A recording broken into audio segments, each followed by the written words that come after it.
This podcast is part of the Planet Broadcasting Network. Visit planetbroadcasting.com for more podcasts from our great mates.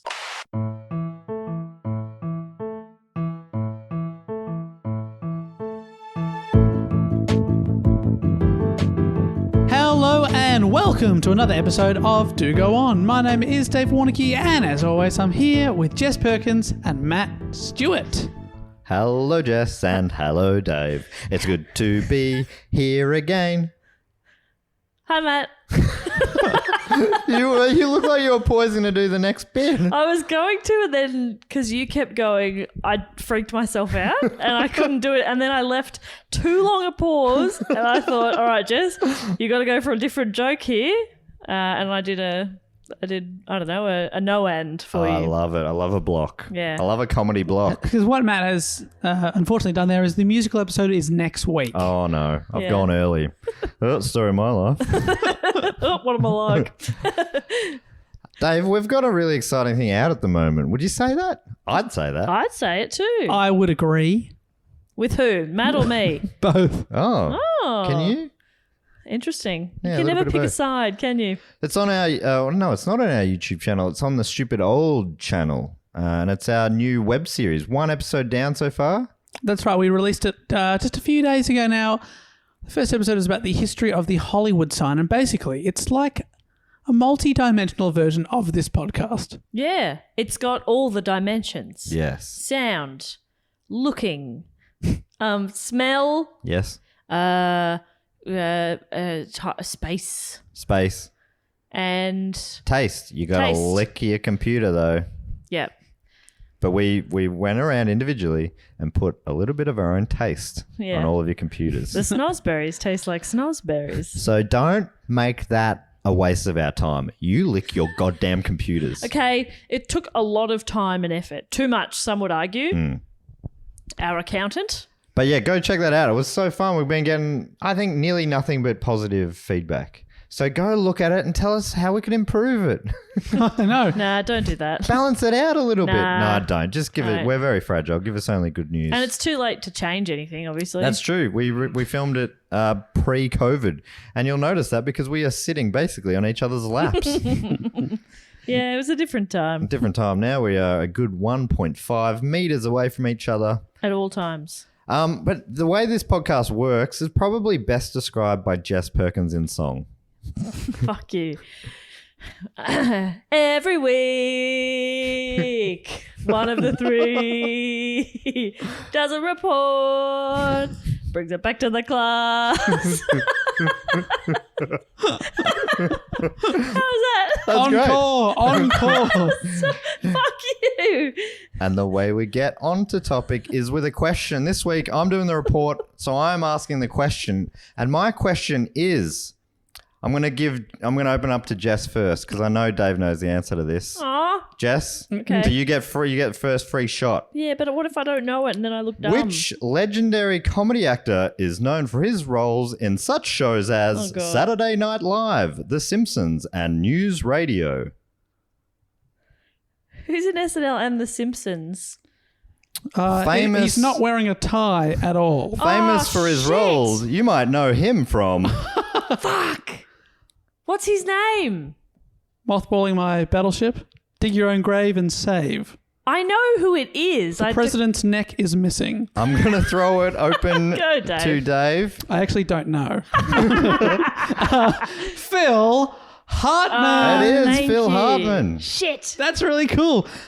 I don't know. Do we have microphones in front of our faces when we talked about our favorite Simpsons characters before? That was on the Patreon bonus episode, which came out this week. And I was so excited to hear that we all love Phil Hartman characters. I'm like, Yes. oh, I've got some fun coming up later tonight. That is exciting. We just recorded an episode, and to be honest, it nearly went for an hour and a half. So we used to say there were mini, but they're not mini bonus episodes. We promise many, but sometimes we over-deliver. Yeah, for our Patreon, and I did a report on the great Siegfried and Roy. Yeah, amazing. The original Tiger Kings. Oh, that was so fun. I reckon it's one of the best bonus episodes we've done. And like on that, you said who are the original Tiger Kings, and my mind couldn't get to Siegfried and Roy fast enough. It was the same here. I could see his face immediately. There's Yeah. a particular picture of him that's in my head right now, and I could not get his name. And then you said, and I was like, Phil Hartman, fuck! So he's been suggested by 3 people, by Megan Reef in Shippensburg, Pennsylvania. Sounds like a cool place. Shippensburg. Also by Dan Brunetti of Canterbury. And thirdly, by Selena Hoots A lovely name. of San Jose, California, USA. Great suggestions and great names, all of you. So, I don't know if most people probably know that the story doesn't end nicely. But Philip Edward Hartman was born on the 24th of September 1948 in Brantford, Ontario, in Canada. He was the 4th of 8 children, parents Doris and Rupert. 8. Where's that sit on the scale? Oh, too many. Absolutely too many. Yeah, does it put any questions in your mind? My main question is, do they know what's causing it? That's my main question. It's a good question. I don't It know is if a I have good others. question. My other question would be, how do you think of so many names? Right, yeah. 8. Geez, 8 names. Because my dad is one of 8, Yeah, and there's a Joan and a John. they ran out. They ran out. Yeah. What? And the can we first ask- 2 kids just named after the parents. Oh, smart. Wow. And then That seems like... and then they only had to think of 6 names, and they still went Joan and John. Crazy. That's the kind of family I come from. They had a boy first and a girl, and thought, well, we've already named What a him funny... Philip So Jr. at one point, they were a family of 4 with 2 names. Yeah. Yeah. It's so confusing as well. Is that why they Who are you had... talking to? Me or the kid? Me or the toddler? Who's in trouble for not doing the dishes? I can't keep up. So, yeah, I love it. I think Canada's feel like they overachieve with comedy. Yeah. So many of the great comedians seem to be born in Canada. His dad, Rupert, was a building supply salesman, and Doris was a homemaker. Great couple name, I reckon, Rupert and Doris. Love that. Doris is particularly good. Love it very much. According to a CBS profile, the Canadian-born Hartman himself once credited his talent to his birth order. Quote, "I'm from a large family. I'm a middle child," he once said. "I suppose I didn't get what I wanted out of my family life, so I started seeking love and attention elsewhere." End quote. That's a bit of a classic thing you hear sometimes from people in the biz, the show biz, that is. I thought when you said birth order, you meant like it was my birthright. Yeah. My heritage. I was destined to be a comedy great. I came from a building supply salesman and a homemaker. Obviously 1 + 1 equals. I was expecting a youngest child. Right, because they're always... Show-offs. Show-offs, right. I'm a middle child. You're an eldest, okay. aren't you? I'm a youngest. Youngest. Dave and know I are that. both youngest. Yeah, right. So doesn't that Couple make of sense? show-offs. I'm a baby. I'm a whittle baby. That's what I say at you family dinners. I say, "Oh, I'm a whittle baby. You have to feed me." My brother punches me still. And you're always like, my diaper needs changing. Yeah, I'm always in a nappy. You've got a weird accent. and It's no funny. top on. Everyone's like, Jess, Just this please. is not funny anymore. Please. Hasn't been funny for 30 years. I don't know. I'm a widow baby. I love that as well because you're 29 and it hasn't been funny for 30 years. Not since the womb has this bit worked. When Hartman was 10, the family moved to Lewiston, Maine in the United States, then on to Meriden, Connecticut, before landing in suburban LA where he attended Westchester High School. This is the first time I really took notice of the spelling of Connecticut. It's spelled Connecticut. yes. I'd never noticed that before. Phew. I thought Americans were the ones who just pronounce words as they were written. Yeah, like aluminum. Yeah, we spell aluminium differently. Do we? Yeah, we got an extra letter. Oh, I always thought they just missed it. But if it's spelled differently, I think guess it's that actually makes a bit more spelled sense. differently. Dave, you got the tie-breaking vote here. Asphalt. Adidas. Oregano.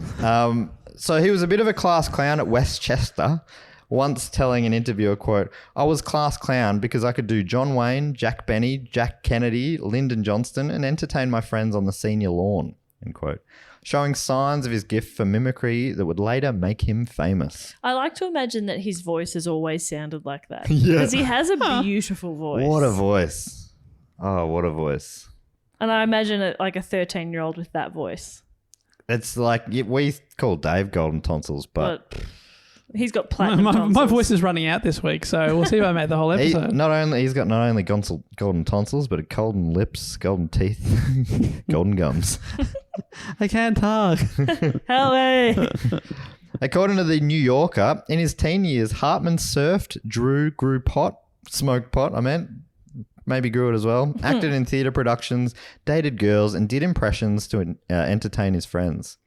After school, he kept surfing and smoking pot, but also enrolled in an art course at Santa Monica College, but dropped out to become a roadie for a band called Rockin' Foo.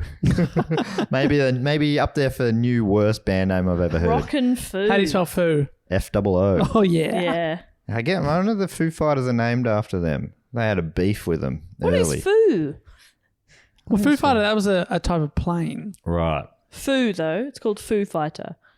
Yeah. Crazy. I didn't know that. Huh. I never thought about it. It's also what's the initialism? What's the other one? Acronym. Acronym. It's also the acronym for my favourite ever racehorse, Fields of Omar. He's one of those guys who had a bunch of noteworthy mini careers outside of the career that made him famous. So he was a roadie, but after his stint as a roadie, he went on to study graphic arts at California State University, after which he opened his own graphic design company. I also read that he worked for his brother. They seem to contradict each other, but anyway. Small detail there. During this time, he helped design more than 40 album covers, including for bands including Poco, Steely Dan, America, and Crosby, Stills and Nash. He designed their album covers. He did. You know that there's this sort of Celtic cross style logo for Crosby, Stills and Nash? He designed that. That is the best fun fact I've heard in Isn't that ages. wild? Yeah, no, Wow. that for me, I'm dining out on that for the rest of my life. That's a super cool thing. But that's just a little footnote in his life. That's Wow. really cool. That's very cool. And I read a quote, him describing it somewhere. He's like, I don't think he was super proud of it. And then, it's probably none of it is super groundbreaking art design or anything. But he said he only has one of those album covers up on his wall. So I don't know. I sort of reading between the lines, he wasn't super proud of all of it. But still, what a rad thing. And that was just awesome. in his 20s. Just banging out three of those bands are legendary. I don't know if I know Poco, but Steely Dan, America, and Crosby, Stills and Nash are all huge. Yeah, and then Rocking Foo. Let's not forget Rocking Foo. According to ABC News, Hartman was living a bohemian existence where pot was plentiful. I just never thought of him as a pothead either. He always plays sort of, or not always, but usually plays pretty straight kind of characters. Yeah. Around this time, he met Gretchen Lewis, who would go on to become his first wife. They married in 1970. So he was still quite young, obviously. Doesn't bode well when you say first wife. Yeah, so he's 21, 22. Steve Small, Hartman's close friend and lawyer, told the ABC News program 2020 that, quote, Phil fell in love easily, but wasn't very skilled at continuing a relationship. Okay. By 1972, Hartman and Lewis had divorced. According to a Jam Showbiz profile, quote, Hartman always thought he'd be just another working guy who had little or no interest in showbiz. But he was a little lonely working at his graphic designer desk every day by himself, usually entertaining only himself with flights of voice fantasies. Man, I would have loved to have been in that room just watching Phil Hartman just mucking about with voices. Yeah. On his own? Oh, what would it sound like if John Wayne went on a drinking night with Jack Kennedy? It might go a little something like It this. sounds crazy. Deciding he had to find an outlet, he started studying at the LA improv company, the Groundlings, in 1975. You know the Groundlings? Yeah. I know it as quite one of the big improv joints. Yeah, lots of big names have come out of there. He said, I more or less started taking workshops for the fun of it. And 10 years later, I was still doing it for the fun of it. Apparently, the first time he got on stage was they used to at least do a part in the show where they'd bring up someone from the audience. And apparently, he put his hand up, got up on stage, And others said, we'd never seen anyone come up with that kind of energy. You know, it was really memorable. Right away, his first ever performance. Ooh. And then soon after He came back and they pick out some guy and he's better than they are. yeah, Who the fuck's this idiot? it'd be so annoying. Yeah. I've worked really hard. It's like most of the time hecklers contribute nothing to the show, but then every now and then when they're funnier than you're like, fuck you. Fuck you. This is somehow worse. Yeah. Mike Thomas, who wrote You Might Remember Me, The Life and Times of Phil Hartman, tells it via an article in the New Yorker I quote this a little bit, but this is from the New Yorker article. Hartman was instantly good, a performer whose utter commitment begat brilliance, an indispensable utility player who could be counted on in all scenarios. It's pretty glowing praise for a performer. John Lovitz, who you know from a bunch of stuff, Simpsons and Saturday Night Live, and I loved his wedding singer role. Yes. Is he a DJ or is he the other wedding singer? He's like in competition with Adam Sandler anyway. And there was this one scene when Adam Sandler's starting to lose it a bit, Lovitz picks from behind a curtain and goes, he's losing his mind and I'm reaping all the benefits. And then he sort of disappears back behind the curtain. And that classic Lovitz voice. Rat Race, another great one from John Lewis. An all-time great. Everyone remembers it. Rat Race. It was an all-star cast. Oh my God. Rowan John Atkinson. Cleese. Yeah. I think it was one of those films where the best thing about it was the cast. He just looked at me like, Is Whoopi in it? Feels like one of those ones that everyone's in. Might be. Burt Reynolds? Or am I thinking of Cannonball Run? I reckon I probably saw it when I was 10 years old or 11 when it came out. Is that Ace? Classic Atkinson. Oh, classic Atkins. We got Rowan Atkinson, John Cleese, Whoopi Goldberg, Cuba Gooding Jr., Seth Green, John Lovitz, Breckin Meyer, Amy Smart. Yes. That's quite a lineup. Big lineup. Was it a good movie? It was fine. I think it was good for an 11-year-old. Yeah, great. about that age, loved it. So was it when did it come out? 90s? Oh, August 17, 2001. A much more innocent time. Yeah. Just. Ooh, pre-9/11 world. John Lovitz, a groundling at the time, too considered Hartman a big star, someone who could be told to play a shoe salesman and deliver something jaw-dropping. Wow. Quote, whatever he was going to imagine or say was nothing you could imagine or think of. He could do any voice, play any character, make his face look different without makeup. He was king of the groundlings. Whoa, what amazing praise. I've seen recent interviews with Lovitz, and he talks about the first time he met him. He started soon after, and he was playing an understudy in a play they were doing where Hartman was the lead. And he said, the first thing he said to him was, I'm understudy for this character. And Phil Hartman goes to him, oh, you'll be great. And Lovitz remembers walking away going, oh my God, I just spoke to Phil Hartman. Oh, wow. He's just like he was, which is pretty amazing. That's so nice. His first on-screen experience was as a contestant on The Dating Game, a blind dating show. He won the episode, being selected at the end of the episode by The Bachelorette. Yeah, we've had similar shows here. Yeah. I can't remember what they're called, but yeah, some Perfect sort of match. perfect match. Yes. So he was even Dave's good. done live version. Yeah, of this. yeah. I did do a few years of live versions of that show, but so he's even good on that show. Yeah, well, sort of, but I mean, it was a different time kind of thing because he later recalled that winning was, quote, that was the worst part of it. The other two guys were dolts. What did it? She asked me, if I was a street sign, what would I be? I said, slippery when wet.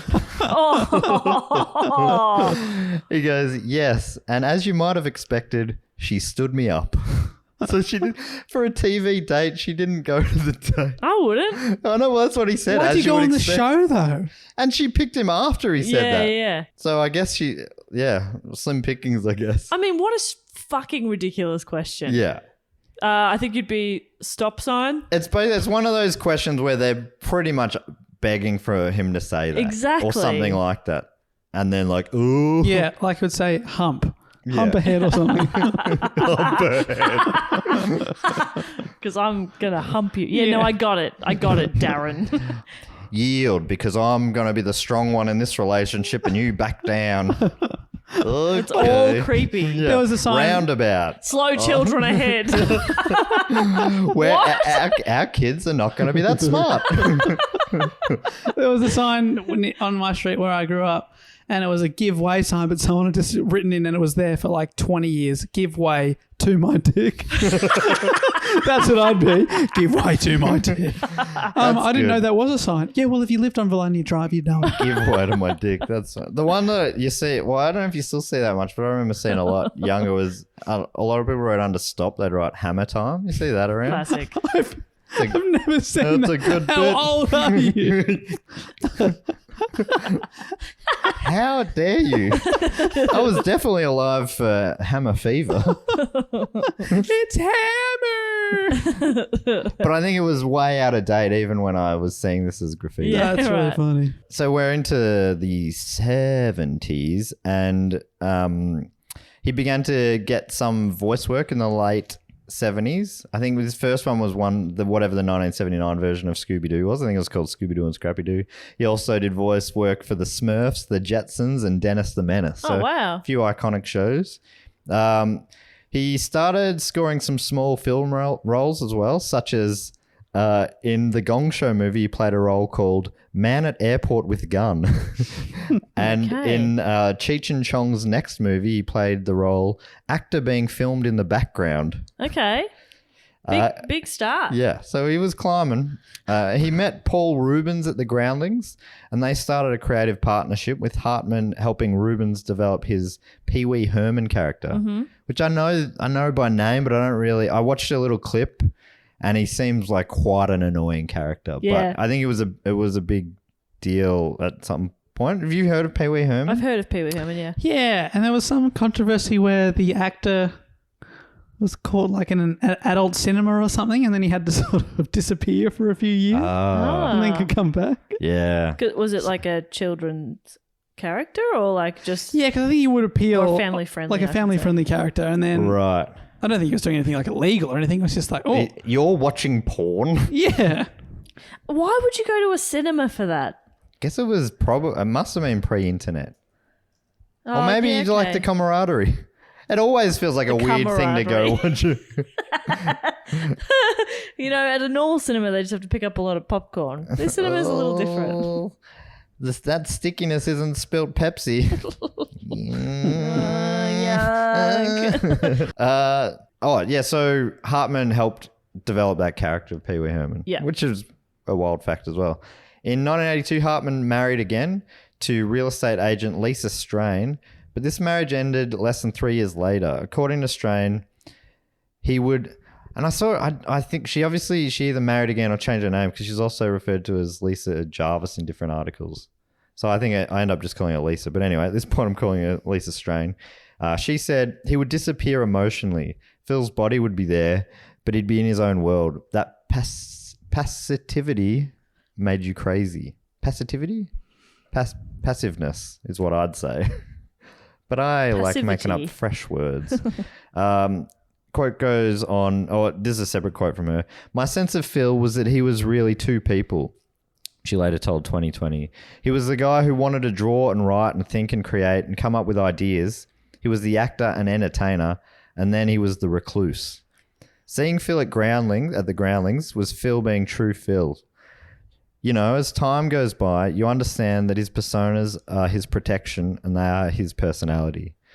But she said that does seem to be repeated in his relationships. Which I feel there's something feels a bit like intrusive. Me even reading about some of this stuff about his relationships, but apparently, you know, he would be a bit distant at times, and that would cause issues fair with enough. his marriages. Obviously, it's hard to be in a relationship with someone who's emotionally distant. From the New Yorker, Hartman met Bryn Omdahl at a party in 1985, soon after his second marriage ended. Sober then, Omdahl had terrible trouble with cocaine and alcohol in the past. Thomas, who wrote that biography, writes, when Phil met Bryn, he may well have been at his most vulnerable state in years. His second marriage's ending had shaken him, and his performing career wasn't taking off. Omdahl was strikingly beautiful, Thomas writes, and the affections of a statuesque blonde may have bolstered Hartman's deflated self-image. But their relationship, he says, was bumpy from the get-go. I know that's such weird. Like, I don't know why I haven't read that out. Like a biographer later going, this may have been why he could have done this. It all feels like kind of almost pointless Speculation. Speculation, thank you. In 1985, his career was starting to pick up. Quote, Pee-wee's Big Adventure was released, which Hartman co-wrote with Rubin and Michael Varhol. In the film, the directorial debut of Tim Burton, which I found surprising. Tim Burton's first film apparently was Pee-wee Herman's Big Adventure. All right. Hartman in that film also had an on-screen role as reporter. Okay. He wrote the film, co-wrote it, and the only role they could think to give him was reporter. I'm sure he did a great job though. Yeah, he'd be a great reporter. I think he played news people a few times. Yeah. The film was a hit, which led to Rubens hosting Saturday Night Live in character as Pee-wee, and Hartman was hired to write material for the episode. Creator and executive producer of SNL, Lorne Michaels, enjoyed Hartman's work and said so to Rubens' manager, who, according to Thomas, told him, in effect, you ain't seen nothing yet. Love that manager character. Wow, this Hartman guy's great. Yeah? You ain't seen nothing yet. Despite all the complimentary words about Hartman, he was a lot more modest about himself, later saying, as an actor, I felt I couldn't compete. I wasn't as cute as the leading man. I wasn't as brilliant as Robin Williams. The one thing I could do was voices, impersonations, and weird characters, and there was really no call for that, except on Saturday Night Live. I was going to say, if only there was a show that had that every week. In 1986, Hartman was hired by SNL as a performer and writer. As well as Hartman, Jan Hooks, Dana Carvey, Victoria Jackson, and Kevin Nealon were added to that same cast, which already included Dennis Miller, Nora Dunn, and John Lovitz. So John Lovitz got to SNL before him, and then they got to work together on air there, which is pretty cool. That's nice. I've been just reading about SNL for a while. It sounds like a brutal time. There's so many big stars that I didn't even know did time on there. Like Chris Rock was on it for a while. Ben Stiller did a year on it, and all these people sort of bombed out on it. I read an article that was written a few years ago that ranked every ever cast member. Jesus. They ranked the worst ever cast member at 120 something or whatever. Well, it's a real rough article, and they're mean for the first half, which is wild. I'm like, it sounds like the shittest job to get ever, but and it's they're also still better than so many other people who want that job. Every year like 2,000 people audition and 4 get in or something. Yeah. Probably more. It's probably more, to be honest. So it just sounds like it's the kind of job that is always stressful. I listened to Conan O'Brien's podcast with Mike Myers recently, and Mike Myers, who's the big star, huge success on that show, he said every week he thought he was going to get fired. He never enjoyed it. He was always stressed about getting sacked. Fuck. There's something about the culture of that show that just sounds like you're just... And they have their thing is they work all the way through the night on Tuesdays and they write the show. All the writers are in overnight. Everyone has to be there and work through the night to write the show. Why? I don't know. Everything, it just sounds like this is how it started. But it's on decades Saturday ago. night. Yeah. So why couldn't you work Monday to Friday at regular hours? I think they meant to work full time, but then they do, maybe it's Thursday, but one of the nights they write the show overnight. Anyway, I was just like, oh, this sounds like full toxic, but... Do you know who was voted number 1? I do know that. Are you asking me because you know? No. It was... Oh, I should say Phil Hartman was in the top 6. Wow. Let me find it. I think... Will Ferrell or something? Will Ferrell's up there, but he was like... I think he was around the top 10. And... Tina Fey was right up. I think she was like 3 or something. And is it based on just their time on SNL? Yes, exactly. Yeah, great. It was in the Rolling Stone as well, Rolling Stone Holy magazine as well. shit. So it was like it would have been heartbreaking for so many people who would have heard about it. 145. Who's 145? That's awful. Robert Downey Jr. 145. Okay, he'll be all right. Yeah, I think. I didn't know he was on it. Yeah, I don't know either. The Muppets were on briefly early, and they were ranked very low, 144. So hang on, Robert Downey Jr. was the worst. And then the Muppets second worst. But he's Robert Downey Jr. Yeah, I know. And they're the Muppets. I think, yeah, that's right. So they both bounced back okay. But that's what it says. Robert Downey Jr. is a comic genius. Making him unfunny stands as SNL's most towering achievement in terms of sucking. How do you fuck up a sure thing like Downey? He's funny in anything. I mean, dude was funny in Weird Science. Anyway. He is funny. Gilbert Gottfried was 141. Colin Quinn, like legends. Norm MacDonald, 139. Randy Quaid, 138. Sorry I'm late, Mr. President. It's my favourite line from Independence Day. Delivered by Randy Quaid. Oh, yeah, right. He's real late. funny. Again, I think they sort of say that about him. How do I get to the number one? But You yeah, gotta so it's keep pretty amazing. There were scrolling so many forever. people you just never heard of even in it. But then I was Will going to Forte, say 52, who's one of the bigger recent ones. I was going to say 145 has to be a name we've never heard of. And then it was Robert Yeah. Me Downey too. I'm the Jr. same. Lovitz was at 19. Oh my god. Sandler at 17. Kristen Wiig, 14. Bill Hader, 13. Will Ferrell, 12. Dana Carvey, 11. Chevy Chase, 10. Here we go. We're in the top 10 now. We're loading. I mean, yeah, it's the kind of thing. It's like, what is? I mean, this is just someone's opinion. Gilda Radner at 9, so you get into absolute legends of it. Yeah. Amy Poehler at 8, Phil Hartman at 7, Bill Murray at 6, Dan Aykroyd at 5, Mike Myers at 4, Tina Fey at 3, Eddie Murphy at 2, and John Belushi at number 1, who we've done a report on. Wow. Also, 2 of my idols in the top 10. Yeah, great, Amy and Tina. Amazing. so good. Yeah, That's so crazy. in my mind, I'm like, can't you? What? It's. I mean, the reason they would have done the whole way and made it a bit bitchier was so it would have got that attention, probably, by being yeah. like that mean sort of. And it's still so subjective. Totally. Somebody recently ranked all of Paul Kelly's songs. Wow. And like I was scrolling through to see what they said was number 1. I was like, I'm not reading your opinion on every single song. That's ridiculous. But I was scrolling, and some of my favorites were like, I was like, should have been higher, like. Yeah. So I was like, this is bullshit. This is your opinion, and that's fine.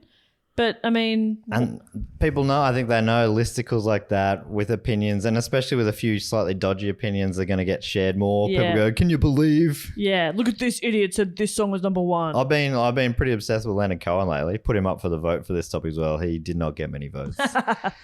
Idiots. Hartman won with over 50% of the vote. He Wow. was landslide that it in. Dick Van Dyke I also put up. Oh, So, that would have been cool. but yeah, I've been looking at Leonard Cohen, like his albums ranked, and it's the same. Like they're like, he really doesn't have a bad album, but Yeah. these are not as good. I'm like, that album's flawless. Yeah, What are you talking about? exactly. It's so weird when they're like, here's this thing ranked. Yeah, it's like, funny to fuck see. off. This is what music experts think.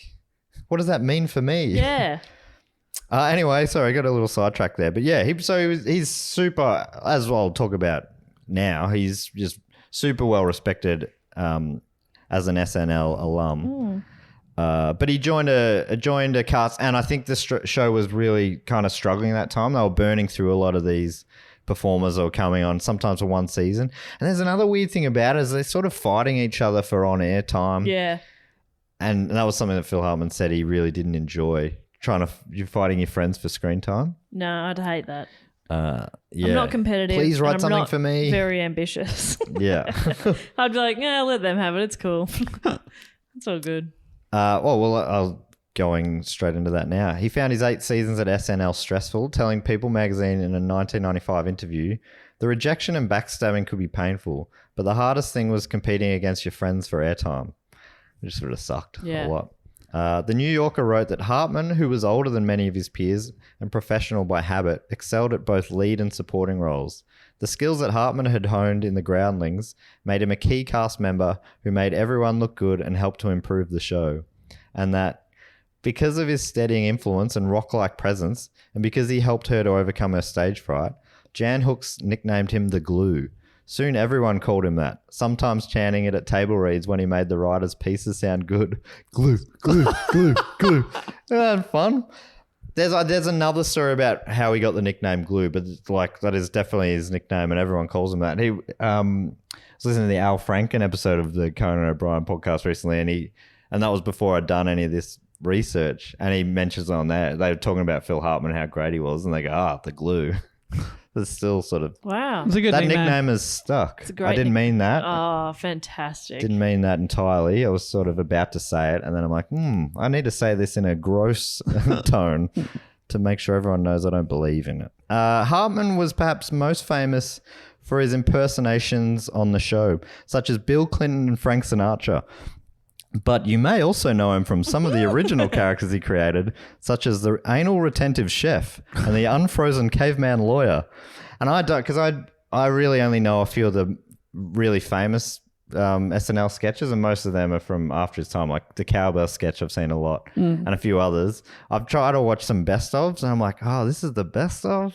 It's just not, for whatever reason, it's not my kind of It's definitely not sketch not there for comedy. me either. either. Sorry.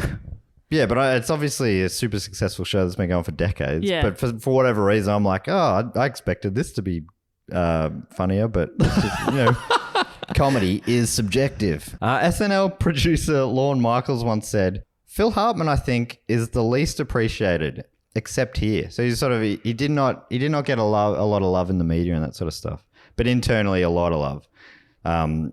Michaels went on to say that kind of ability to do 5 or 6 parts in a show where you're playing support or you're doing remarkable character work is different than doing the well-known or more popular characters. The people who are becoming big stars instantly from it. Yeah.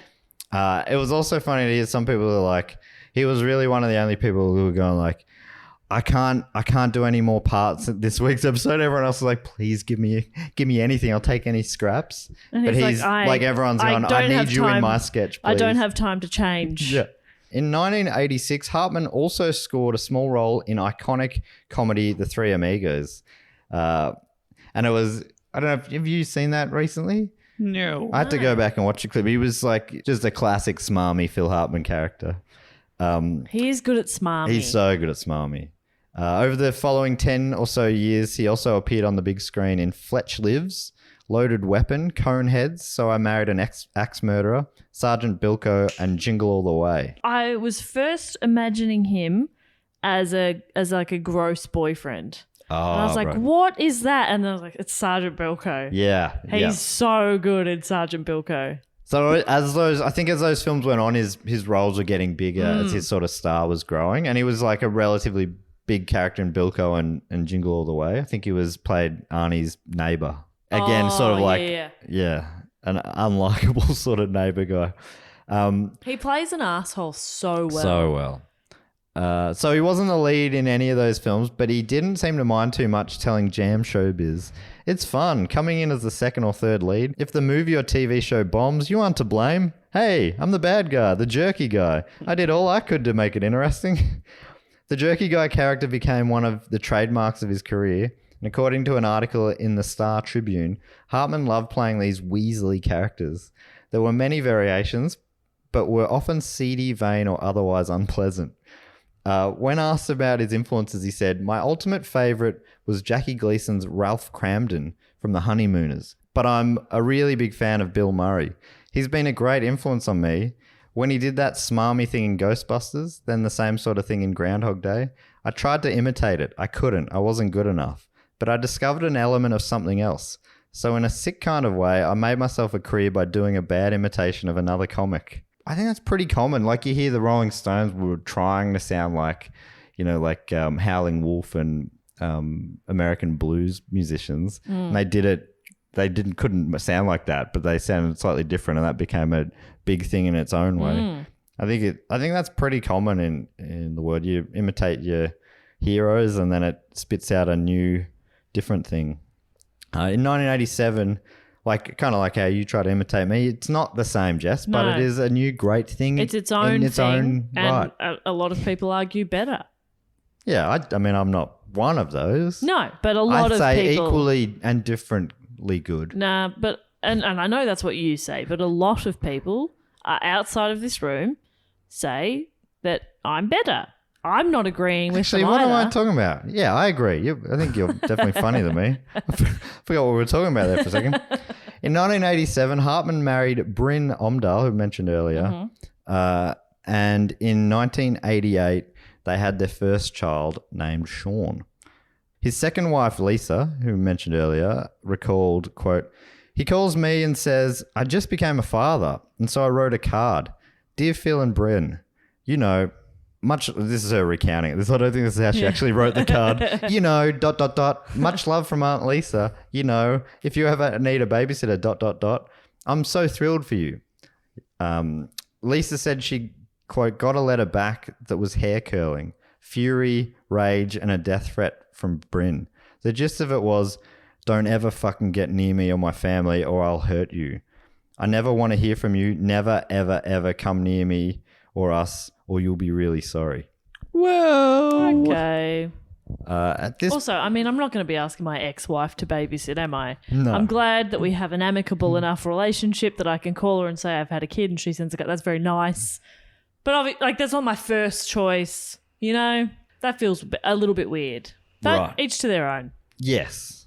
Yeah, but I would still argue that was a strong reply. Oh, yes. No, I'm just reacting to one thing, just that part. The letter back, completely unnecessary. Yes. At this point, Phil's career was really starting to take off, which some have suggested maybe played into Bryn's jealousy, who was also an aspiring actor. Right. She had done modeling and she was going for roles but wasn't getting any traction in acting. Though in the 90s she would score a couple of small on-screen roles in the film North and the sitcom Third Rock from the Sun, but they were quite minor roles. Third Rock was a good show. Great show. I My loved man it. John Lithgow. Can't wait till our spin-off Do Lithgow On comes out. He's fantastic. The best. I love him. He He's can do so it all. good. He can do it all. Evil, not evil, He's released etc. kids albums. No. Yes. He's What do you written mean? kids songs. Songs? Yeah, I think so. Oh, that's so cute. I think again I learnt this from Conan O'Brien's podcast. I love. Or maybe WTF. I love how much you learn from that podcast. I learn a it's lot. Lovely. It's a great educational tool. Tour. Don't. Why let am I other keeping people... on plugging this huge podcast? Yeah, don't- listen to it. I'll give you all you need to know here. Stop giving people. I've said every Something interesting else thing to that's do. ever come up on that podcast. So there you go. So I don't even bother needing to listen to it. He doesn't need your help. We do. He doesn't need your listens. No, yeah. Go back to the start and listen to us all over again. Some people have. There was Multiple times.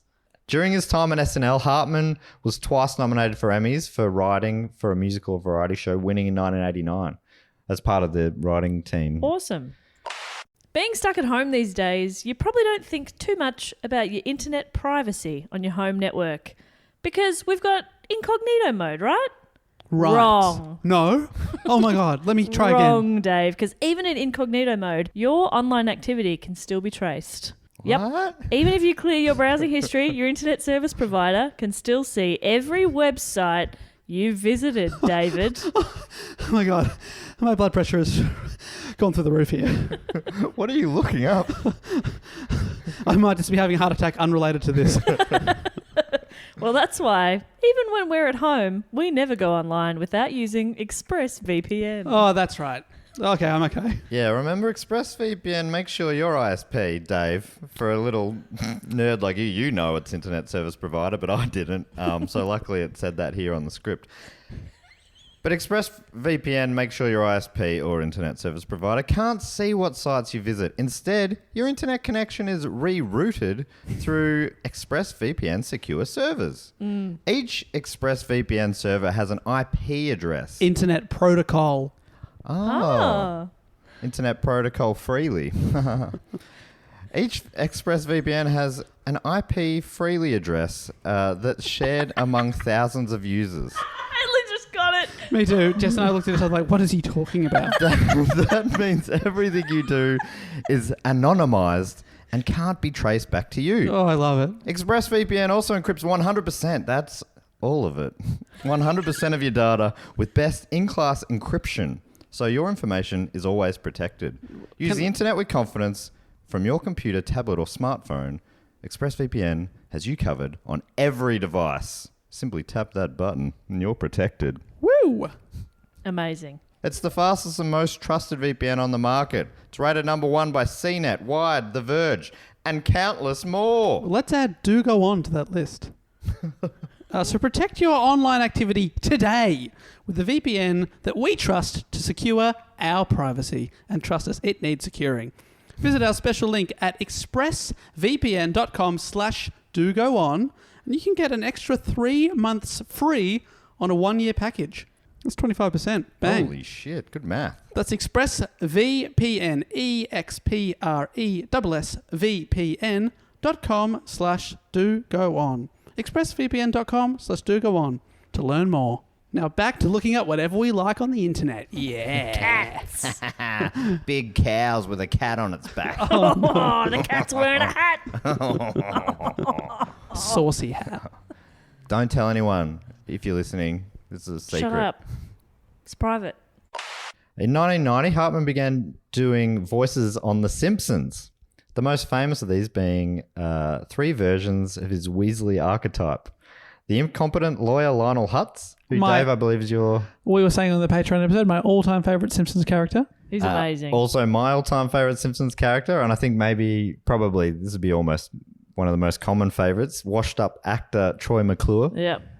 And slick monorail salesman Lyle Lanley, Oh, who was a one-off, but such a great character. Such a Or good. maybe he reappeared some of the time. I can't remember. I can't remember him I ever can't coming back. remember him once, but it's a great episode. And a Written great by character. Conan O'Brien. Yeah, amazing. You know who wrote that episode? No, I didn't know that. Yeah. And it's seen as by a lot of people as the best, if one of the best, if not the best My ever top Simpsons 5. episode. Can I outrun the Flash? Sure. Can Superman outrun the Flash? Yeah. I had Meso on Primates, podcast I do about primates and popular culture last month, and it was about the Flash. And I asked him that question. I said, "Hey, Meso, can Superman outrun the Flash?" And he just answered it sincerely. I don't even know if he knew the reference, but I'm sure he did, and he was just bored of it. But it was cool to get an answer on that. Finally, a bit of Thank closure. God. The creative team at The Simpsons loved Hartman. Phil made the material funnier than we originally imagined, and I couldn't imagine anyone else doing it, said Al Green, the show's executive producer. The following is a big chunk from a Vulture article about Hartman by Joe Berkowitz, which I really enjoyed. It goes like this. It is an honor to be invited. This was written in 2010, so some of this stuff might be slightly edited out, but it is an honor to be invited as a guest voice on The Simpsons. Only after you've made it in some way within your chosen field will this gesture be extended. Athletes, actors, artists, and architects alike have been written in as guests over the run of the show. Architects? Can you name it? Yeah, I don't know about that. That's a good trivia question if you can name who that's referencing. I am Pay. That's a reference to him. I am impressed. Anyway, to go on. All contributing to its Guinness Book World Record for most guest stars. Only a fraction of these people, however, have been asked back a second time. In that regard, Phil Hartman is in an elite class with Albert Brooks, John Lovitz, Kelsey Grammer, and Joe Montana as frequent guests. I mean, they all played. Yeah. All of them played great. Some of the best. Albert Brooks played Hank Scorpio, I think. Oh, yes. So Oh good. my God. John Lovitz, the film critic. Yes. Kelsey Grammer, of course, Sideshow Bob, and Joe Montana as Fat Tony. All iconic characters. So good. But yeah, I don't know if more in the last 10 years, maybe there's been others who've been asked back more than once. But the article goes on. As a frequent guest, though, Phil Hartman was in a class all of his own. He was featured in 52 episodes over a period of 8 years. There is a certain quality to the voice that was both high voltage and velvety, a sonic cocktail that was everything you needed it to be. The fact that Phil Hartman's voice could sound so unctuous and slimy at times meant that he usually portrayed a villainous rival in family-friendly movies like Small Soldiers, Jingle All the Way, and Greedy, but he could also do heroic too. And in animated form, he was able to explore these types of characters on The Simpsons. There he played Moses on the mountain, Bart's adopted father Tom. Oh, another great character I forget about. Oh, yeah. The Big Brother episode. I think that's what... Is Yeah. that what that's talking about? I'm his father. Who might you be? The drunken gambler. So good. I don't remember that. And then he ends up having this street fight, and then Homer gets knocked out and falls backwards over a fire hydrant, and he goes, "This is even more painful than it looks." Yeah, okay. I do remember that.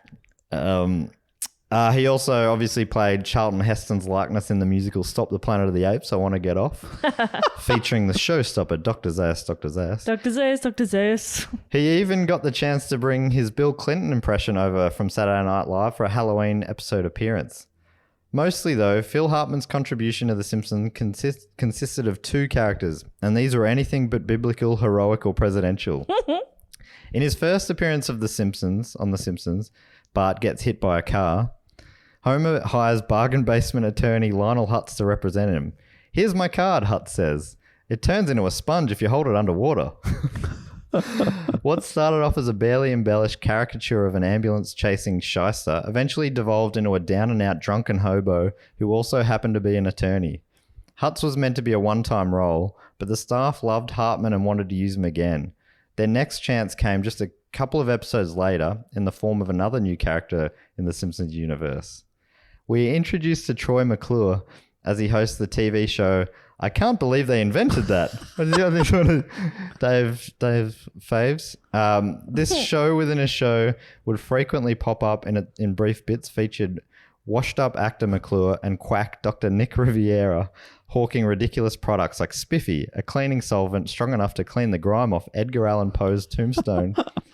More often than infomercials, though, Troy McClure would be glimpsed starring in random educational videos filmed at various points in his career. Whenever there was an opportunity to include an instructional video of any kind, the Simpsons producers could always plug in Phil Hartman and get a laugh out of his perpetually changing catchphrase, "Hi, I'm Troy McClure." He would always start, "You might remember me from such educational films as Lead Paint, Delicious but Deadly. And Here Comes the Metric System." According to interviews, Troy McClure was Hartman's favourite character of all the characters he ever did, and he used to entertain the crew on the set of his post-SNL show News Radio by doing the Troy McClure voice in between takes. I also saw on an interview him saying that his favourite fans are Troy McClure fans. Such a good character. As with Saturday Night Live, Phil Hartman played the background a lot in The Simpsons, but he also had a couple of moments in the spotlight, including one of the widely agreed upon greatest episodes of all time, the Conan O'Brien scripted Marge versus the Monorail, where he played Lyle Lanley, the colourful singing swindler based on The Music Man. He also apparently played The Music Man on stage in college or Cool. earlier in his life. And I'm pretty sure, if I'm remembering right, isn't The Music Man, is that the one that's set in Gary, Indiana? Or I don't know. be confusing with someone else. This is still from the Vulture article. Another starring performance of his came in the Fish Called Selma episode. Did we do it? I think we did. That was the Stop the Planet of the Apes episode. Yep.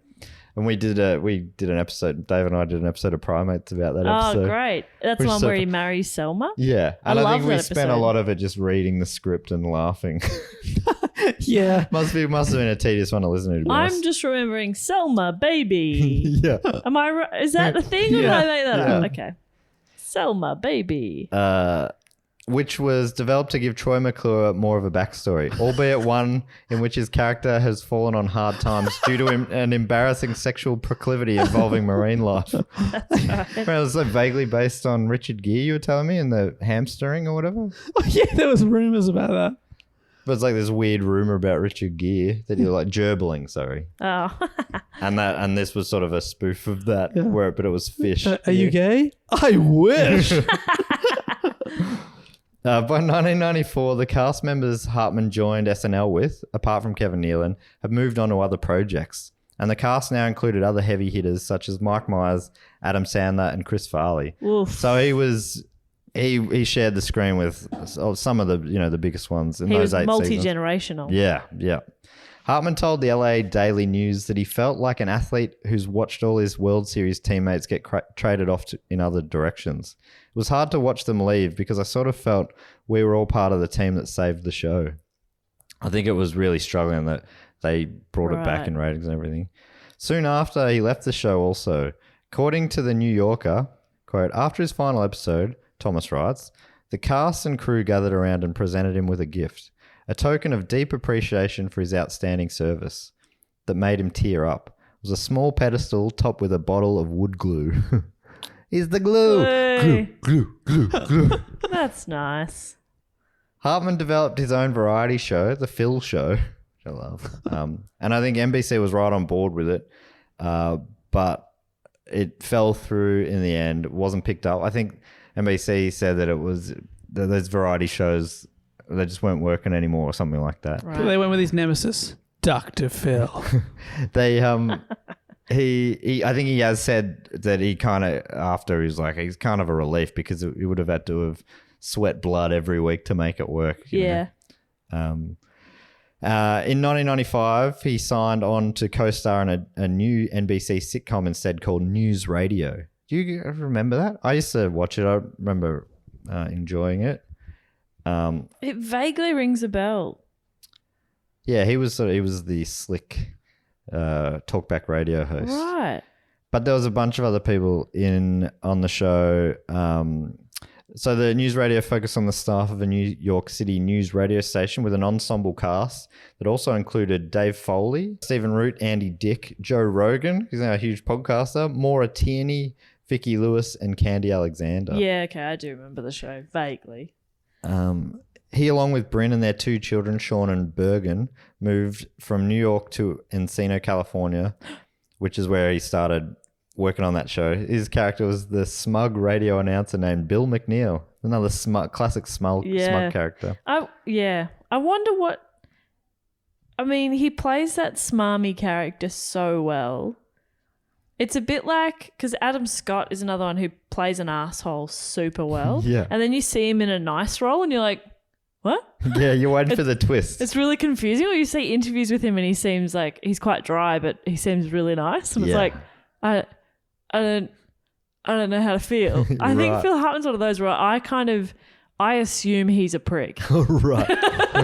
you know, because that's all I've seen him do. I'm a great actor, please. Yeah, exactly. He's probably, well, I don't know. He might be like might have been a lovely person.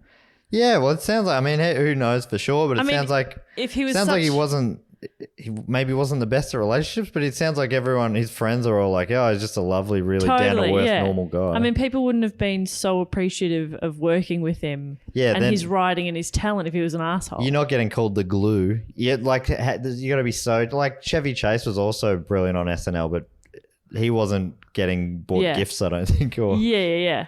He was sort of famously disliked. Exactly. He was given glue when they asked him to glue his mouth shut. Yeah, it's quite different. So yeah, he must have been lovely, but I just see him as a prick. And then the other part of that is like, oh, he's worked so hard on the show. You know, you read some, like everyone's got their theories about things afterwards, and that's getting into the sort of the weird gossipy stuff. But they'd be like, maybe he was too focused on the work and not enough on his home life and stuff. But you know, like no one knows apart from the people in a relationship, really. Of course. Critics liked the show, News Radio. Like it got all positive reviews, basically. But it struggled to find an audience, and NBC moved its airtime around the grid, which really frustrated Hartman. He did say, like, early on, he was like, he hated it. He's like, just, you're killing its chances by moving around, which I know is a thing. But then later on, he said, hey, you know, this isn't brain surgery. It's just a comedy show. You know, it's no big deal. So, according to CBS, it had several brushes with cancellation and was surprisingly renewed for a 5th season in 1998. So, you know, a sitcom that gets 5 seasons is quite a big success. But it was the kind of thing, kind of like Mike Myers. It seemed like they were always assuming that it would probably get cancelled at the end of this season. It's not quite rating high enough. But then, we'll get another year and we'll get another year. CBS also noted that, quote, Hartman had as many hobbies as careers, an avid surfer, fisherman, and scuba diver. He loved sailing and owned as many as 3 boats at once. More boats than the Iraqi Navy, he once observed. Good observation. He played guitar, often jamming with fellow SNL cast members Dana Carvey, who played guitar and drums, and Lovitz on keyboard, and took up flying a plane when he was in his 40s. You know that scene in Wayne's World where Garth just shreds on the drums? It's not really shredding on drums, is it? But he just has that massive drum solo. Yeah. That was Dana Carvey. Yeah, right. That was him really playing. Yeah. He wails. I like to play. I like to play. To play. Tagline for that movie was, you'll laugh, you'll cry, you'll hurl. That was a trivia question in a online trivia I played last week. If you're going to spew into this. I like to play.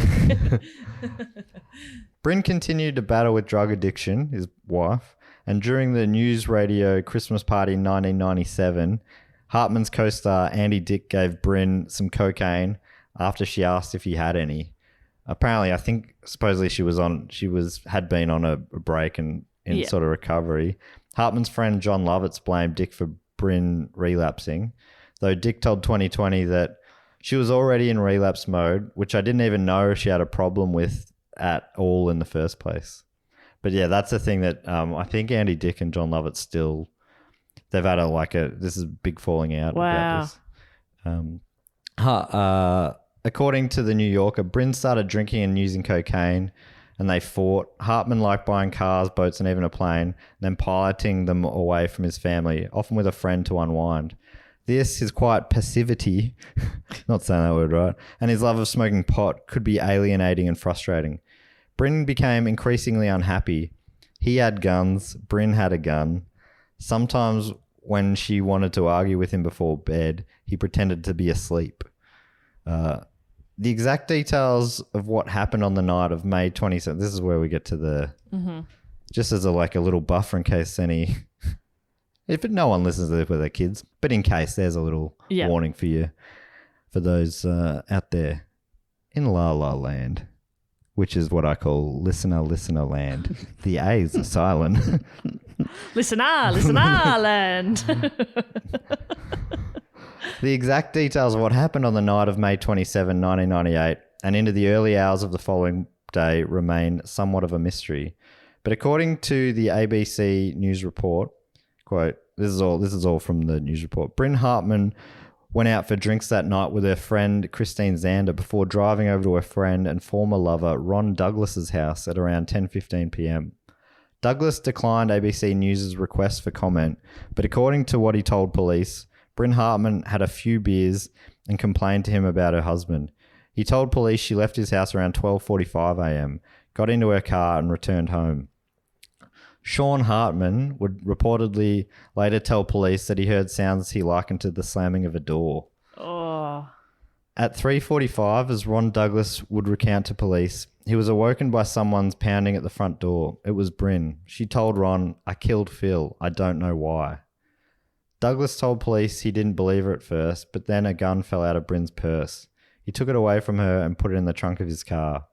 The two drove in separate cars back to the Hartman home, where Douglas found Phil's body in his bed. Police would later discover he had been shot 3 times. Ron stepped away into the hallway to call 911, and then he discovered Bryn had locked herself in the master bedroom.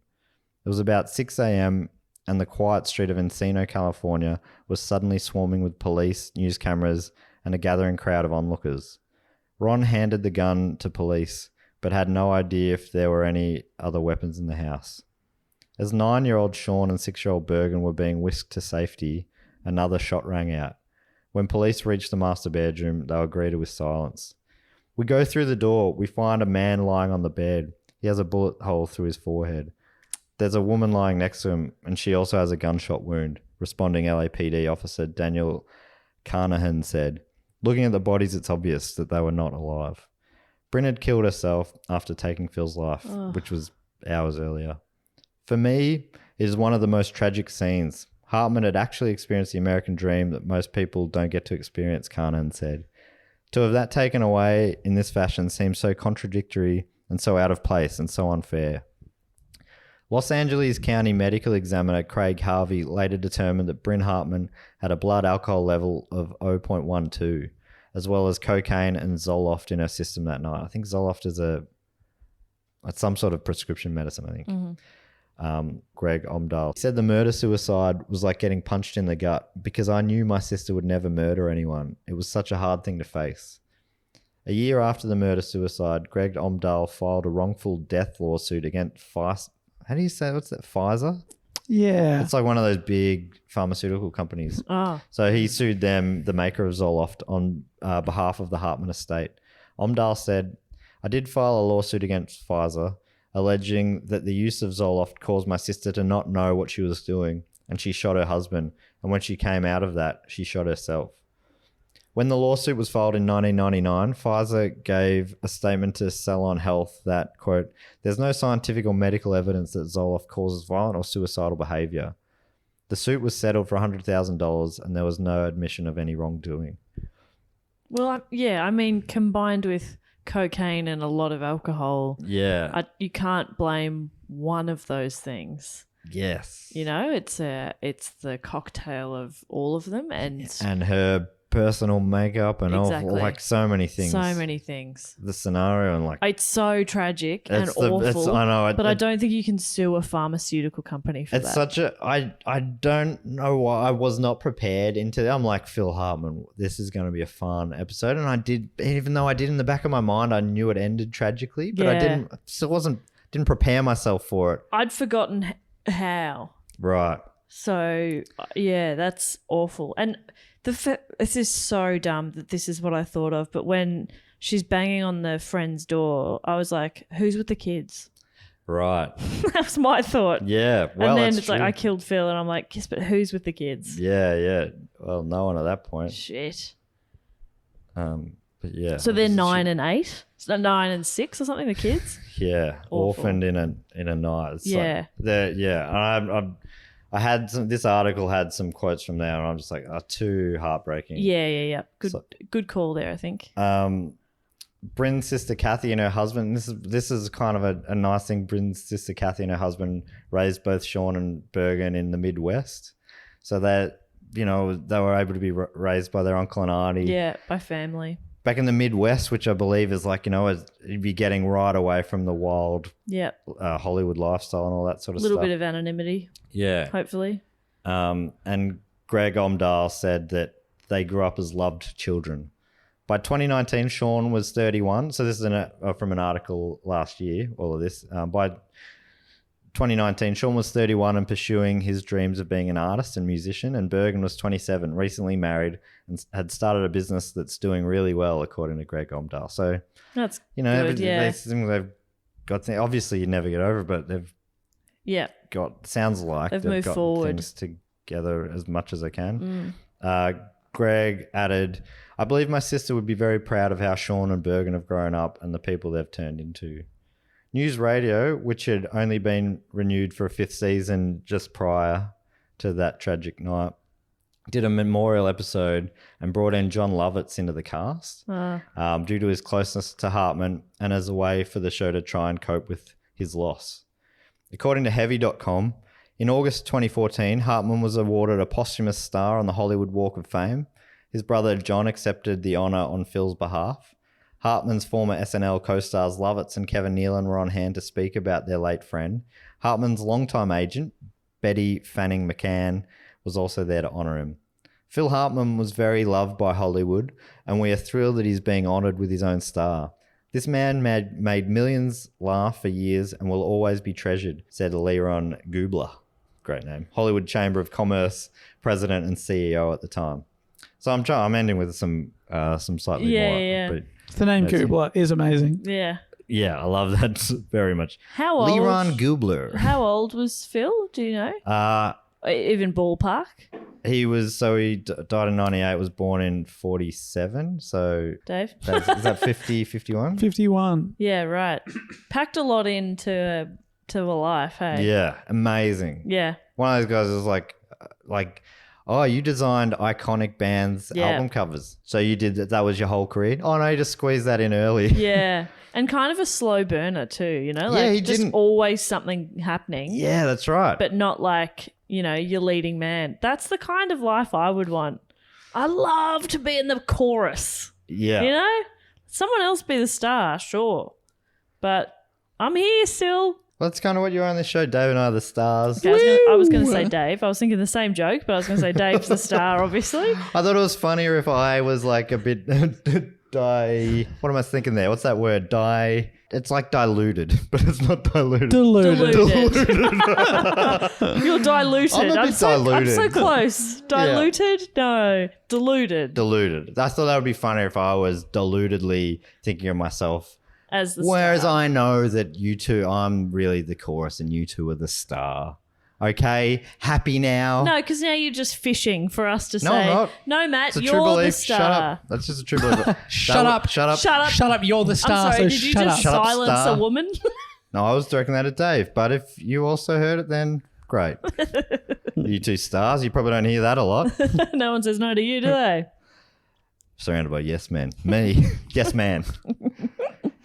Great movie. Great movie. Well, it's probably a stretch, but a real fun movie. It's a fine movie to I think chuck on. It's super underrated. I think it's got so many funny moments because it's got Rhys Darby in it, who's just killer Very the whole way good. through. Jim Carrey's Zoe quite good. Deschanel's so great. Bradley Cooper plays Bradley like Cooper's good a in it. small role. Yeah. Wild. Anyway. He's a good sort of straight man character in it. There's Yeah. some great scenes where guy Carrie's drunk from- and the fight. People are listening going, you don't like Saturday Night Live, but you're like, yes, man? I bet that's pissing some people off. Well, I can't get a handle on what do you think's good. This quote goes on, sorry. There's so much to say about this man, so deserving of this recognition. I think this is still from our man, Leron Goobler. Goobler. The Gooble. There's so much to say about this man, so deserving of this recognition. Funny and respected among his peers. Oh, no, sorry, this was Kevin Nealon. Damn it. He was pure funny. Kevin Nealon also recently been on Conan's podcast. He was pure funny. He was a smart improviser, and his nickname was Glue because he held the sketches together. If one of us messed up, he covered for us. He was brilliant. As a final note, here is another excerpt from Joe Berkowitz's Vulture article. I'll finish with this paragraph. After Phil Hartman's untimely death in May of 1998, the producers of The Simpsons wisely decided not to find a replacement for the characters of Troy McClure or Lionel Hutz. This move was both a display of respect to the actor and an admission that he was impossible to replace. Wow. Although he was nicknamed the Glue for his work on Saturday Night Live, perhaps Hartman was also the secret weapon that kept The Simpsons together too. In order to maximize Hartman's limited availability, nearly every episode that featured Lionel Hutz also featured Troy McClure and vice versa, thus guaranteeing at least a couple of bankable extra laughs in every other episode. That may not seem like a lot, but it adds up.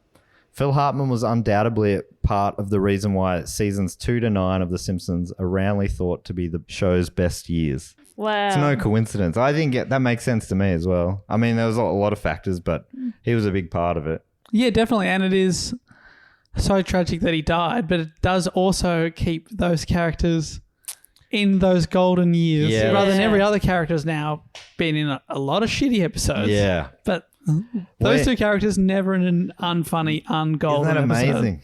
Because I was thinking that originally. I was like, well, if he died, how did, but they didn't keep going with Yeah, that but character. we've just seen those episodes so much Yeah. that Wow. And you remember him so well. You're like, course. oh, he's in so many they episodes. play through our minds a lot. Yeah. And on this show, they play through our mouths a lot. My other favorite character is Duffman. Oh, Duffman's great. Duffman can't breathe. Yes. Oh no. I've got a list of all of his you may know him from titles. I can read a few if you I like. love him. Yes, Or maybe please. we could use a few of them for the Patreon show. Oh, yes. Oh, great. Yes. That's a great idea. Can I just ask as well, if you know, is Duffman and Disco Stew the same actor? Oh, I think they might be, yeah. In my head, But they and it's sound one of the key same. casts, Yeah, isn't it it? sounds like Hank Azaria. Yeah. Oh yeah. But anyway, I guess this means it's now time for everyone's favourite section of the show, the fact, quote, or question section, which has a jingle, Jess, I think, or something a little like... Fact, quote, or question.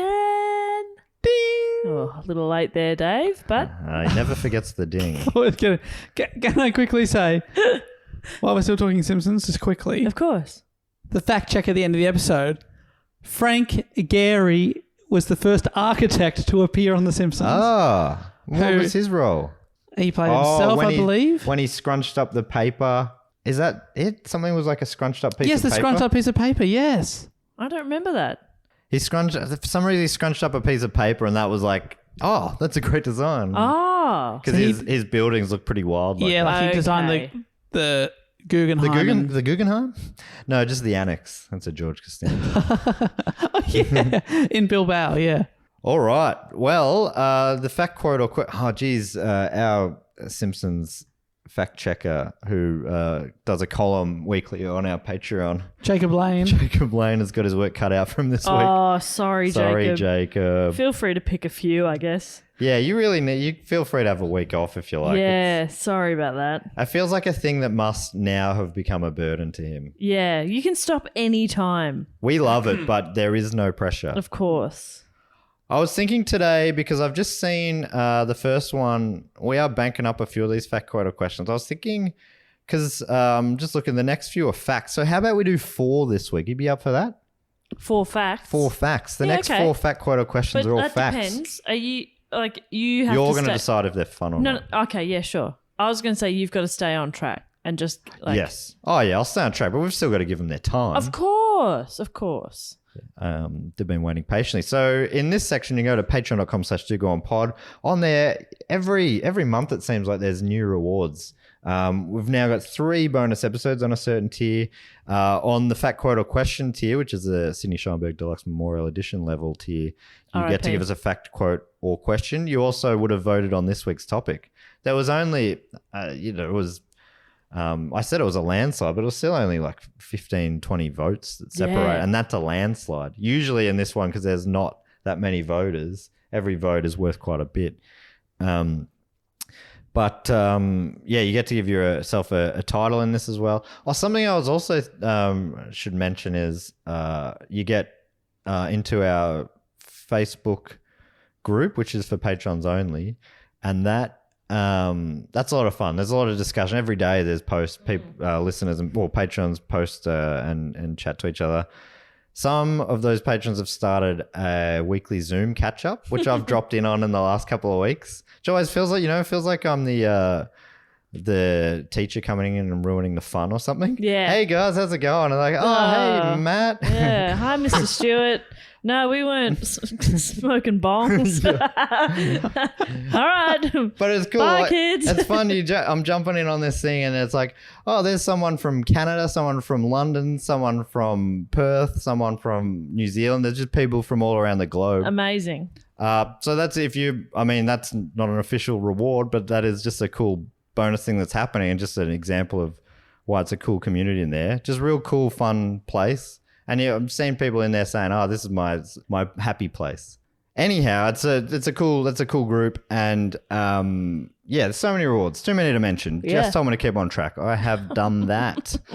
So here's a few facts from our fact quote or questioners this week. Firstly, coming from the junior comptroller of consuming media, it's Paul Jacob. Paul Jacob. I love comptroller. Where's that from? They use that in The Simpsons. It's not an Australian term, though, is it? This is an American thing. I don't know what it means. Yeah, Superintendent Chalmers is always scared of the comptroller. He must be next step up above the Super Nintendo. It's probably like the ombudsman. Which I never know what they do. Anyway, what's the fact? His fact is, I love Do Go On. That is all.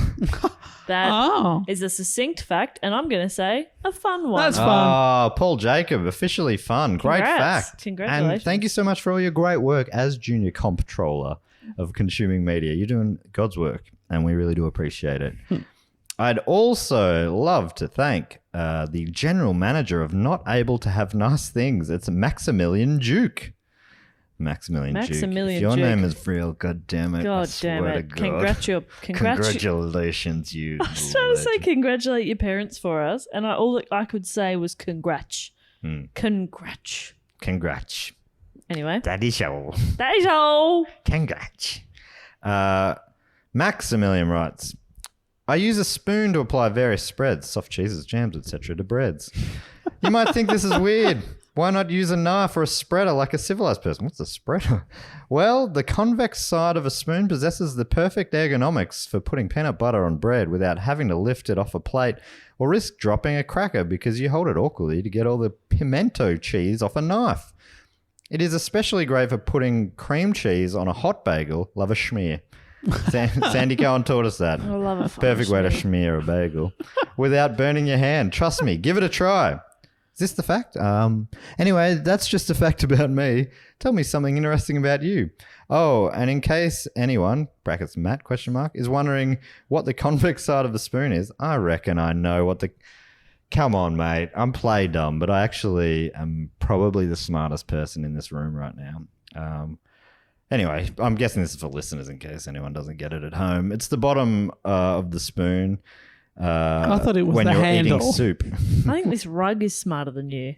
Basically, it's the spoon's undercarriage. Oh, he's explained his explanation. The bottom side when you're eating soup wasn't enough. Let me put it in real terms you might understand. It's the spoon's undercarriage, which would also be a good band name. The spoon's undercarriage. I think like it. undercarriage in general would be a good band's name. Just undercarriage. Spoon is a good band already. Okay. Maybe a good cover band of Spoon cover band is Spork. Spoon Undercarriage. Carriage. I don't know. I went to my parents' place yesterday and we ate with Splades, Oh. which is a fun blast from the past. The superior spork in my mind, because it also has a nice knife edge. Anyway, he finishes by saying, thanks for the laughs. Thank you for the facts, Maximilian Duke. That fact about spoon as spreaders. Any thoughts on that, Dave? Keep smearing the. I agree with maybe the schmear. I use it I use it to a put bit as well. avocado on toast. Yeah, 'Cause avocado. you scoop it from the bowl because I've obviously smashed the avocado, and then you can get a scoop of it and then go flink and flick it on and then spread it out with the whatever the fuck he said, the other side of the spoon, the undercarriage, Convex, mate. The undercarriage. The undercarriage, please. The boudoir. whatever the fuck. I'm sorry if I sound a bit diluted here, but I just say the spoon's bum bum. I reckon because I'm all about lessening washing up, so I'll use a spoon. If I've already used the spoon, I'll keep that spoon out for spreading for sure. Great. Because you can scoop out some spreadables easier with a spoon too. Anyway, thanks for that fact, Maximilian Duke. Is that fun? Well, it was a fact about him, and it was a fun fact. Great. Next up, Chief Bison Wrangler, Northeast Division. Oh. This is from Luke Durham. Love that title. I think I've said this on the record. Bison, one of my favourite animals. Bison. Did a year 7 project for geography about the North American bison. Big fan. Was it a poster? Yeah, it was a poster. Love a poster. I love a thick animal. Yeah. That's why I love wombats. On average, this is fact, on average, sloths travel 41 yards per day, meaning they would be excellent pets for self-isolation. That's a great fun fact. But I mean, So what? They can't go far. they can't. They're so freaky. I don't know if I want to They're weird. have one in my house, apart from, cruelty or whatever to the animals. But they also move in a creepy way. Imagine waking up and seeing a really slow-moving shadow next to your bed like that. Actually, that'd be great. Your problem is that Really it's be not a real heart it's not starter. thick enough. Not thick enough. They're the opposite. They're spindly. They are. I'm enough spindly in one house, okay? What do they eat? Sloths Yeah. have to be if it's another animal, it'd have to be a slow one. I don't think they eat other animals. Oh, well then most plants are pretty slow. Yeah. That's true. Thank you for that fact, Luke. Fun or not?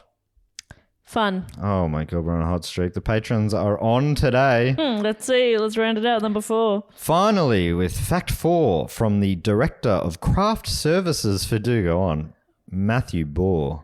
Your work will not go unthanked. Yeah, we love craft services. Bohr, B-O-E-R, Bohr? B-O-E-R. He's a real booer. Some people are thinkers, some people are booers.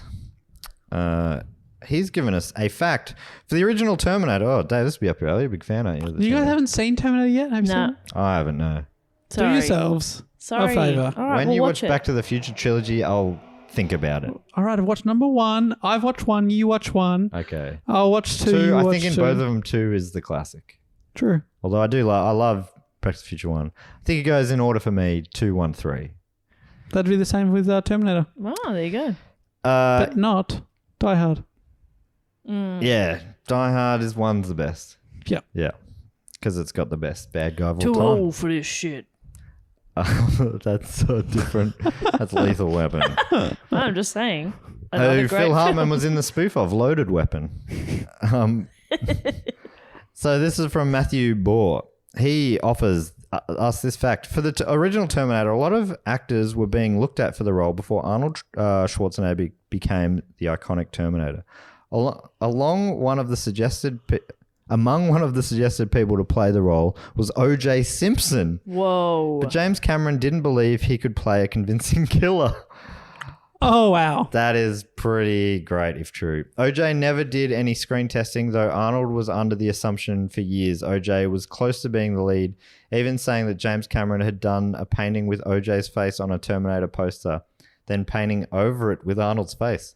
He painted his own movie posters? That's the fact. You buried the lead there. Because he's the one in Titanic. Right. The drawing of Rose. That is James Cameron. His drawing. No kidding. He's a good artist, yeah. That's right. Dave, that's a fun fact. Thank you. So he wrote himself into a scene to draw naked Kate Winslet. Basically. Wow. It's a different time, hey? Different time. There are all the fact quote or questions for this week. A fantastic array of facts. Can I just say, number 4, fun fact. Oh, We did it. 4 out of 4. And a bonus in there that Yeah. James Cameron paints his own posters. 5 Wow. out of 4. Wow, that ain't bad. So good. All right, well, that brings us to thanking our other Patreon supporters. You can get involved in this if you're on the certain level there. I think it's the $5 level. And DB Cooper level, I think I looked it DB up. Cooper level. And this week, I'd love to kick it off. I'll give them a couple of their own titles. Yes, please. I think that'd be awesome. And I'm starting with who's been waiting patiently since October 2018 from Melbourne, Victoria. It's Miss Alexandra Joy. What a name. A name that is, I'd say, pretty happy. That is a happy name, Miss Joy.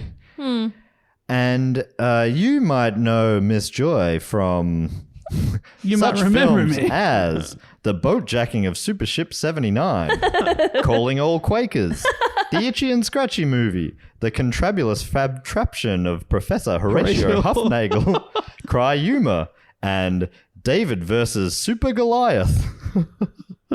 That's fun. Whoa. Have you got one that long for all of them? Well, I've just got a list. I can read as many That's as you want. sick. Alexandra That's Joy, thank you for bringing the joy. Thank you, Miss us. Alexandra Joy. Thank you so much for waiting patiently. Thank you so much for your ongoing support. It means a lot. You keep this show running. Legend. And from our own hometown. Love that. Thank you, Miss Joy. I'd also love to thank from Calabasas in the United States of America, in CA, which is California, right? California. I'd love to thank Larry First. Yes. And who's second? I hate myself. Oh, hang on. Larry. You might know you might know Larry First for such films as Dial M for Murderousness, The Electric Gigolo, The Erotic Adventures of Hercules, Give My Remains to Broadway, Gladys the Groovy Mule, The Good Time Slim, Uncle Doobie, and The Great Frisco Freakout, and Alice Doesn't Live Here Anymore. No, Alice Doesn't Live Anymore. There's That's so much amazing. stuff. Thanks, Larry. Thank you so much, Thank you, Larry. Larry. First, a couple of fantastic names to kick off. I doubt you'll be able to top it, but I'd love to see you have an attempt. Can I have a crack? Please. I would love to thank from Nottingham in Great Britain. I would love to thank Emma Smith. Oh, Emma Smith. Not Emma, M.R. Oh, M.R. Smith. You might know him from such films as Makeout King of Montana, Meet Joe Blow, The Muppets Go Medieval, P is for Psycho, Preacher with a Shovel, The President's Neck is Missing, or Radioactive Man 1, 2, and 3, including Bring on the Sequel and Oh God, Not Again. And of course, The Revenge of Abe Lincoln. That's funny that became an even more ridiculous film in real life, the Abraham Lincoln vampire killer. Yeah. Sounds like Oh, like a yeah. Troy McClure. Oh, that's great. Thank you so much, M.R. Smith. Thank you so much. And I would also love to thank from Holyhead in Wales, Kieran Desmond. On your Kieran. Kieran Desmond. On you, Kieran. Fantastic, Kieran. It is so good to make your acquaintance. And the others, of course, would know him from The 7-Year-Old Bitch. Sorry. Like the 7-year itch. 7-year-old bitch. Oh, it's good stuff. You can imagine James Cameron painting the poster. Oh my goodness. Sorry, I've lost my place. That was so good. Sorry, wrong closet, which is one of the ones that he said on Letterman. Suddenly, last supper, they came to burgle. And today we kill, tomorrow we die. I'm going to give you a couple more. The verdict was mail fraud and the wackiest covered wagon in the West. Fantastic Amazing. films. Kieran, congratulations on an amazing filmography. Such fine work. Well, can we thank one Kieran and then thank another? Oh. From Leicester in Great Britain, I would now like to thank Kieran Foster. Kieran Foster, is this the last one? Two You to got go. two more. Okay, great. Well, I've still got heaps, actually. Well, you might know Kieran from such educational films and self-help videos as 60 Minutes of Car Crash Victims, Adjusting Your Self-O-Stat, Alice's Adventures Through the Windshield Glass, Birds, Our Fine Feathered Colleagues, The Decapitation of Larry Leadfoot, Designated Drivers, The Life-Saving Nerds, Dig Your Own Grave and Save, Earwigs, Ooh, Firecrackers, The Silent Killer. Earwigs, ooh, I could hear in his voice that it would have been amazing. Fuzzy Bunny's Guide to You Know What. She's faking it. And Get Confident, I remember Stupid. Oh, Kieran, fantastic stuff. You have a fantastic filmography. And finally, I would like to thank from Herne Hill in Western Australia, Curtis Dylan Brennick. You might know Curtis from such educational films as The Half-Assed Approach to Foundation Repair, Locker Room Towel Fights, The Blinding of Larry Driscoll, Man vs. Nature, The Road to Victory, Meat and You, Partners in Freedom, Meat spelt M-E-A-T, that one's a real... Mummy, what's wrong with that man's face? Mothballing Your Battleship, Phony Tornado Alerts Reduce Readiness, Shoplifters, Beware, Smoke Yourself Thin, and Someone's in the Kitchen with DNA. And of course, whoa, don't touch me there. Thanks, Curtis. Thank you, Curtis. There's so many good ones. One of my favorites is The Greatest Story Ever Hooled. I skipped that one because I didn't know how to pronounce it. It's about hula hooping. Is that it? Great. Greatest Story Ever The Hooled. greatest story ever What are you hooled. talking about? That's so good. I fully did not get that. The greatest story ever hooled. Spelled Hulaed. I'm like, what does that What mean? is that? I'm going to go and watch a best of Lionel Hutz on YouTube now. Oh, Lionel. That's what a so character. good. I wasn't wearing a tie At at all. all. Thank you to all of those great supporters. Thank you. We love your work. And like we say, you keep the bloody show running. But maybe even more so, the Triptych Club, a very exclusive club for people who have been supporting us, like those good people we just read out, but for 3 years straight, which, to be honest, some of them are getting close to because it's taken us so long to read out their names. Yeah. But let me just, while I check if anyone's been inducted into the Triptych exclusive club today, Dave, do you want to explain what it is? And Jess, what are they eating and drinking? So yes, people that have been supporting the show at the shout-out level for 3 consecutive years, so 36 months without dropping off. My goodness, we tip our hats to thee and also induct you into this exclusive club. And usually for the people that are already in and the new inductees, Jess organises a fantastic menu.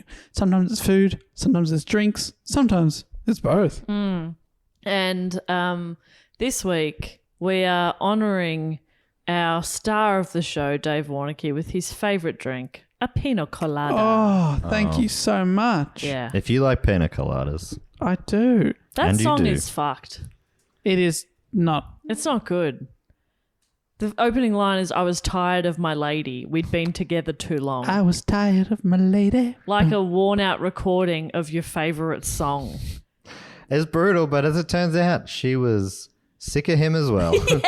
And then they got together again. Yeah. Very confusing. Anyway, so we're having pina coladas and then to complement that, deep fried pineapple. Ooh, fritters. Pineapple fritters. Yum, yum. And Thank you. also Delicious. What a tropical holiday. quesadillas. They don't go at all, but that's just what we have on the menu. Oh, well, I mean, these are all being added to the menu as well, Oh, right? yeah, it's an extensive menu. Who's playing in the corner? We actually have Rupert Holmes playing his Pina Colada song on loop. Oh. But you don't get sick of it. Oh, great. Somehow. Like your favourite song? Oh, yeah, like Pina Colada. Everyone's like, yes, play it again, Rupert. That's funny because I was born sick of it.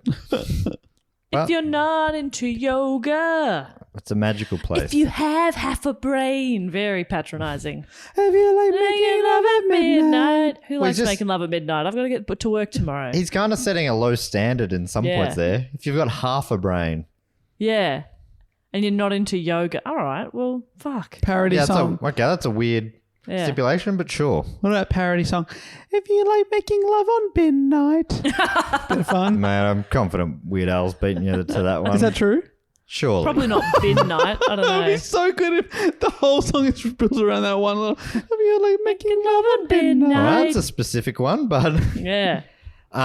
all right, so there are 4 inductees into the Triptych Club this week who are enjoying those things. Dave, when he figures out coding, is also going to put all these names up on the website on a special page That's in right. sparkly gold font.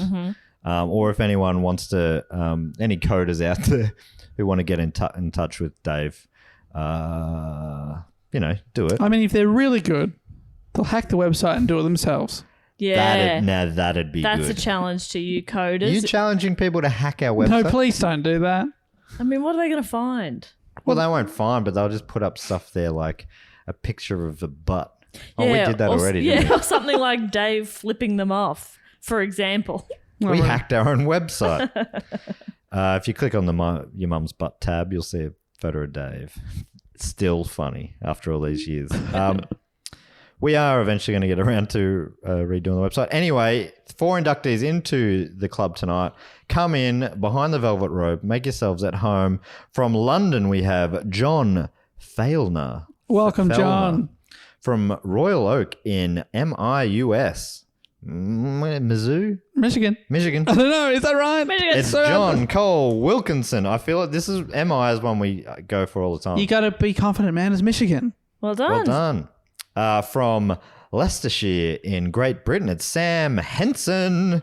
And from West Sussex, also in Great Britain, it is Sarah Grew. Oh, welcome. Welcome one, welcome all. Make yourselves at home. Enjoy the cocktail. Enjoy the cocktail song about cocktails. We've got a dance floor. We've also got a lounge area. And the music is like a good amount for dancing, but it's not too overpowering. You Yeah. can still have a chat. It's the perfect I level. love that. So Yeah, we welcome really- in. Thank you We so curated much. it nicely. But that's great. I love welcoming people into the Triptych Club. I love the Patreon section of the show. Generally, one of my favourite sections of the show. It's a beautiful time.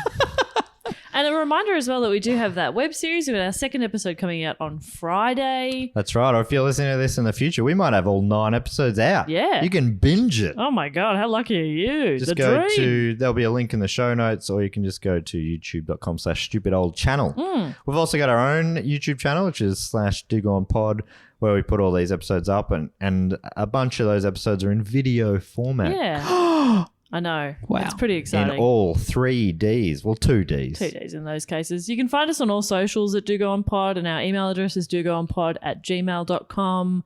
But I think that's all that we have to say. Yeah, I think merch is back up and about. We had to Soon? shut it down because of COVID-related mailing restrictions, but that should be up soon. Yeah. I thought it was up, Not yet, but I can do it again soon. but it's coming up soon. And I've got ideas for some new merch shirts, Great. which I want to tell you about. Okay. I reckon we should start adding a few extra shirts in there. What do you think? Okay. I'll talk about this off air. Sounds good. Dave, any final requests? Yeah, I would love a cheese board. Okay. What's your favourite cheese? Oh, I know you like a blue cheese. I like a soft blue. Yep. I love a camembert. Well, I like That's a lie. I like a brie. I like a cheddar. I'm the basic bitch of cheese. I mean, brie. Oh, brie might be. You're there with me. Brie's pretty basic, bitch. I love a cheddar, maybe a smoky cheddar. I love a bit of quince paste, and I certainly don't mind a dip. Oh yeah, hummus. I love some hummus. olives. Kalamata, if you please. Oh, me too. Me Nah, too. don't like them. You guys can go nuts. Anyway, that's Nuts. Nuts would be Yes, great too. please. Almonds. Cashews, Brazil walnuts. It's fun coming down here to record south of the Yarra, so I can have these fancy discussions about cheese balls. There has never been so many loud cars go past my house ever until we're recording. I reckon. Do you reckon some of them cut through? I don't know, but if they did and if you heard them, sorry about that, but it is very unlike this street. Yeah, this is a little dead end street Yeah, like in me. a dead end town. I tried to wrap it up and then we just went on another tangent. Anyway, that's the end for this week. Thanks so much, everyone, for joining us. We'll be back next week with another episode. But yeah, keep the in between. Before next week's episode, there'll be a new webisode. So check that out on the Stupid Old channel. Please like and subscribe and share with your friends. It'd be great to get it out there amongst the world. Please. Please. Please. Like us. Please. Anyway, Dave. All right. Thank you and goodbye. Later. Bye.